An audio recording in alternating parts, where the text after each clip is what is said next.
Hello friends, நாம் இன்றைக்கி புதுசாக ஆரம்பித்த அனிமையோட 4th பார்ட்டை பார்க்க போகிறோம். போன பார்ட்டு முடிகிறப்போ இலூஷனை உருவாக்கி ஒரு கலவரத்துக்கே காரணமாக இருந்த பாண்டம் டீமனை ஒரு மரபொந்திலிருந்து கண்டுபிடிச்சி அதை பிடிக்கிறான் நம்ம ஹீரோ தோவை. அப்படி பிடிச்ச அந்த பாண்டம் டீமனை தன்னோடதுன்னு கேட்டு ஒரு குட்டி பொண்ணு வர்றா. இன்னும் ஏன் அந்த பொண்ணை குட்டி பொண்ணுன்னு சொல்லணும், அதுதான் அவள் பேர் விவின்னு தெரிஞ்சு போச்சே, அதனால் அவள் பேரை விவின்னே இதுக்கு மேலே சொல்லிடலாம். அந்த பாண்டம் டீமனை கேட்டு விவின்கிற பொண்ணு வர்றா. அவள் வந்தது அவளோட அக்காவும் பின்னாடியே அந்த பாண்டம் டீமனை தேடிக்கிட்டு வர்றா. வந்தவன் அந்த பாண்டம் டீமனை கேட்டு மிரட்ட விவின் அதை கொடுக்க மறுத்துறா. அதனால் கோவப்பட்டு மேஜிக் ஃப்ளூட்டை வாசித்து ஸ்னோ டிராகனை வர வைக்க அது நேராக அரெஸ்ட் பண்ணி வச்சிருக்கிற தோவையை முழுங்க வருது. விவின் சட்டுன்னு சுதாரித்து மந்திரம் போட்டு தோவையும் அவளும் தப்பிச்சிட்றதோட பார்த்தோம்.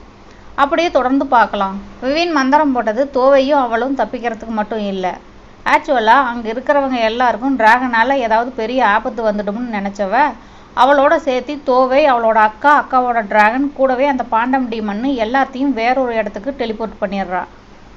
அப்படி வேறொரு இடத்துக்கு இவங்கெல்லாம் டெலிபோர்ட் ஆகி போனதும் பாண்டம் டீமனை தோவைகிட்ட கொடுத்துட்டு அக்கா கூட ஃபைட் பண்ணுறதுக்கு அவளோட ஃபயர் டிராகனை வர வைக்கிறா விவின். அதை பார்த்த அக்காக்காரி இவளால் ஃபயர் டிராகனை கண்ட்ரோல் பண்ண முடியுமான்னு ஆச்சரியப்படுறதோட வயிற்றுச்சலும் படுறா. இவங்க 2 பேரும் இப்படி ஃபைட் பண்ண ரெடியாக நம்மளும் அதை நல்லா வேடிக்கை பார்க்க கரெக்டாக இடம் பார்த்து போய் உட்காந்துக்கிறான். 2 டிராகனும் சும்மா 2 மலம் மோதிக்கிற மாதிரி மோதிக்குதுங்க.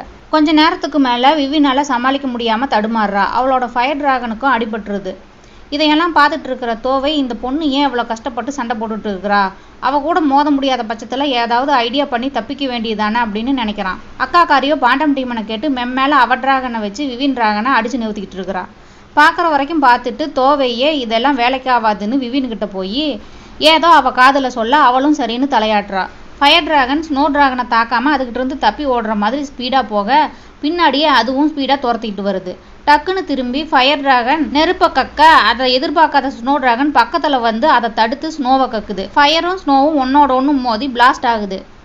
அப்படி பிளாஸ்ட் ஆகிறது வெளியில் மதிர்ச்சோர்கிட்ட காவலுக்கு நின்றுக்கிட்டு இருந்த காவலாளிங்களுக்கு அதிர்வும் வெளிச்சமும் நல்லாவே தெரியுது. அதை பார்த்துட்டு என்ன நடக்க போகுதோன்னு பயந்து தெரிச்சு ஓடுறான் தலைமை காவலாளி. என்ன இருந்தாலும் உள்ளே போயிருக்கிறது ஒரு நாட்டோட இளவரசனாச்சே, அசம்பாவிதம் ஏதாவது நடந்தால் நேராக கத்தி இவன் கழுத்துக்கு தான் வரும், அதுதான் தெரிச்சு ஓடுறான். அங்கே ஃபைட் நடந்துகிட்டு இருந்த இடத்துல தன்னோட ஸ்னோ டிராகன் மேலே நின்றுக்கிட்டு அக்கா இந்த மாதிரி சின்ன சின்ன ட்ரிக்கெல்லாம் காட்டி தப்பிக்க பார்க்காத, ஒழுங்காக அந்த பாண்டம் டீமனை என்கிட்ட கொடுத்துட்டுன்னு பேசிகிட்டு இருக்கிறா. இவன் நினச்சிக்கிட்டா தன்னோட டிராகனுக்கு எதுவும் ஆகலை, அதனால் ஃபயர் டிராகனுக்கு தான் ஏதோ ஆயிடுச்சுன்னு. ஆனால் அதுக்கும் எதுவும் ஆகலை. இப்படி இவளை திசை திருப்பி விட்டுட்டு அவங்க அங்கிருந்து டிராகனோட தப்பிச்சு போயிட்டு இருக்கிறாங்க. அது தெரியாமல் அவள் தனியாக பேசிகிட்டு இருக்கிறா. மறுநாள் இந்த நியூஸு தோவையோட அப்பாவுக்கு தெரிய வர அவரோ கோவப்பட்டு கத்துறாரு.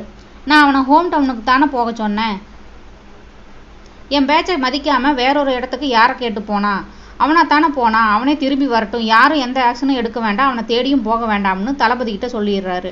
அவரும் வேற வரி இல்லாமல் சரின்னு தலையாட்டிட்டு சங்கடத்தோட வெளியில் வர்றாரு.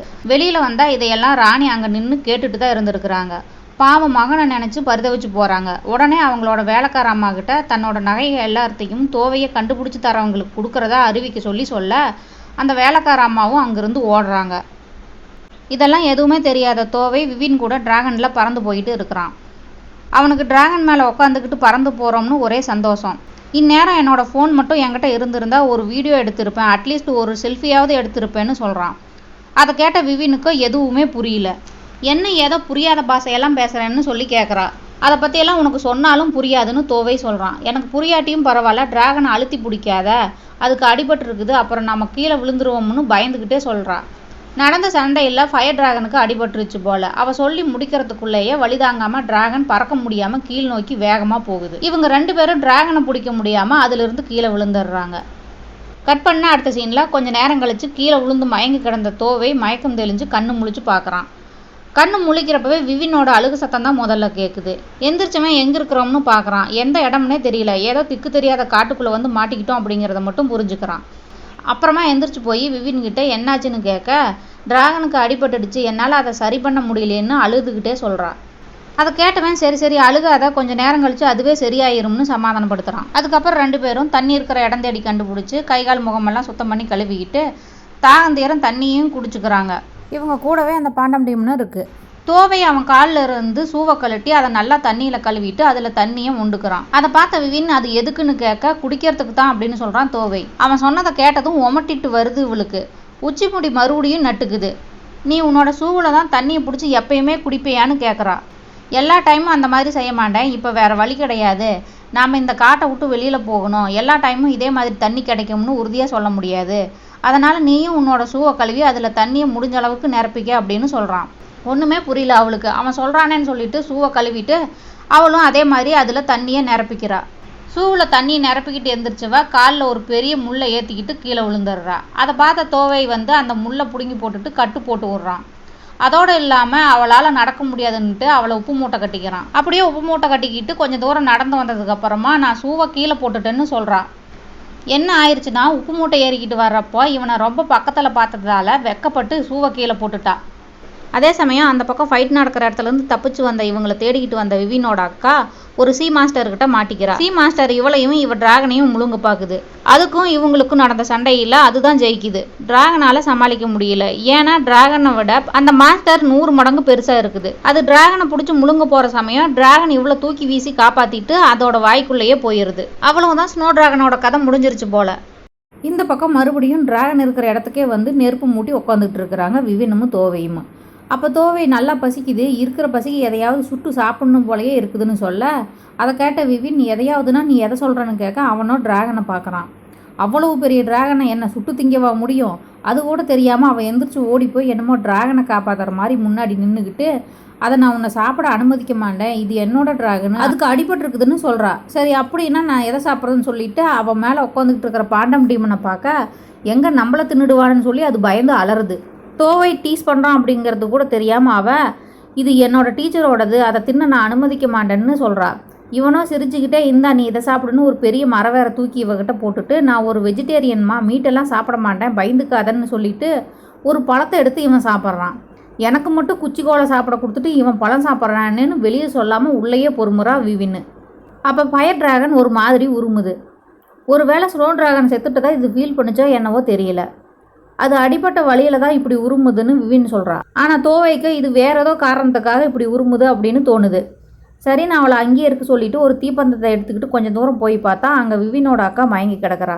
மயங்கி கிடக்கிற அவளை அங்கேயே விட்டுட்டு வர மனசு இல்லாமல் இவங்க இருந்த இடத்துக்கே தூக்கிட்டு வரான் தோவை. அக்கா மயங்கி கிடக்கிறத பார்த்துட்டு விவின் ஓடி வந்து அவளை எழுப்புறான். அப்படியே கொஞ்சம் கொஞ்சமாக கண்ணு விழிச்சவே இவங்களை பார்த்து அதிர்ச்சியாகி எழுந்து நின்று நான் எப்படி இங்கே வந்தேன்னு கேட்குறா. அப்படியே அவளுக்கு டிராகன் அந்த மாஸ்டர் முழுகுனது ஞாபகத்துக்கு வருது. இதுக்கெல்லாம் நீ தான் காரணம்னு விவினை திட்டுறா. என்னோட டிராகனை அந்த சி மாஸ்டர் முழுங்கிருச்சு, அதுக்கு நீங்கள் 2 பேரும் காரணம், உங்கள் 2 பேரையும் சும்மா விட மாட்டேன்னு மந்திரம் போட ஃப்ளூட்டை தேடுறா.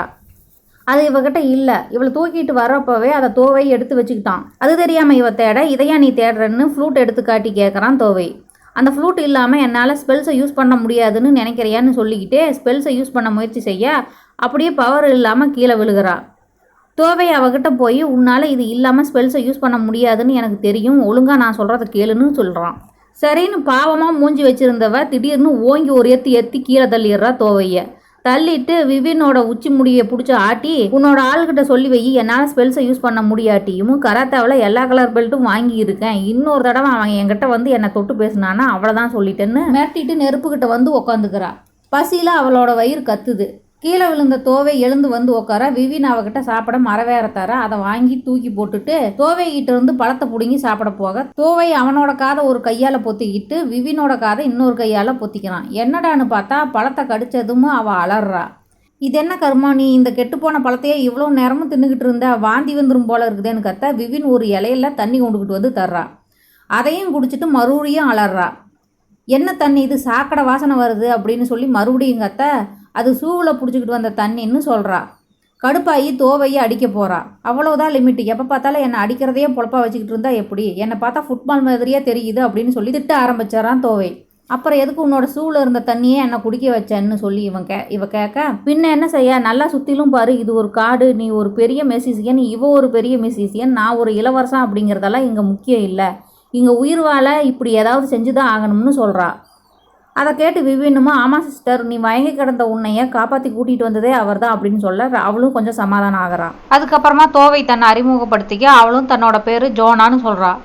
அப்போ விவின் நாங்களாம் அவளை ஜிஜின்னு கூப்பிடுவோம் செல்லம்மா அப்படின்னு சொல்கிறா. இந்த விவரம் அவங்ககிட்ட சொல்ல வேண்டியது ரொம்ப முக்கியமாக அப்படிங்கிற மாதிரி அவள் முறைக்கிறா.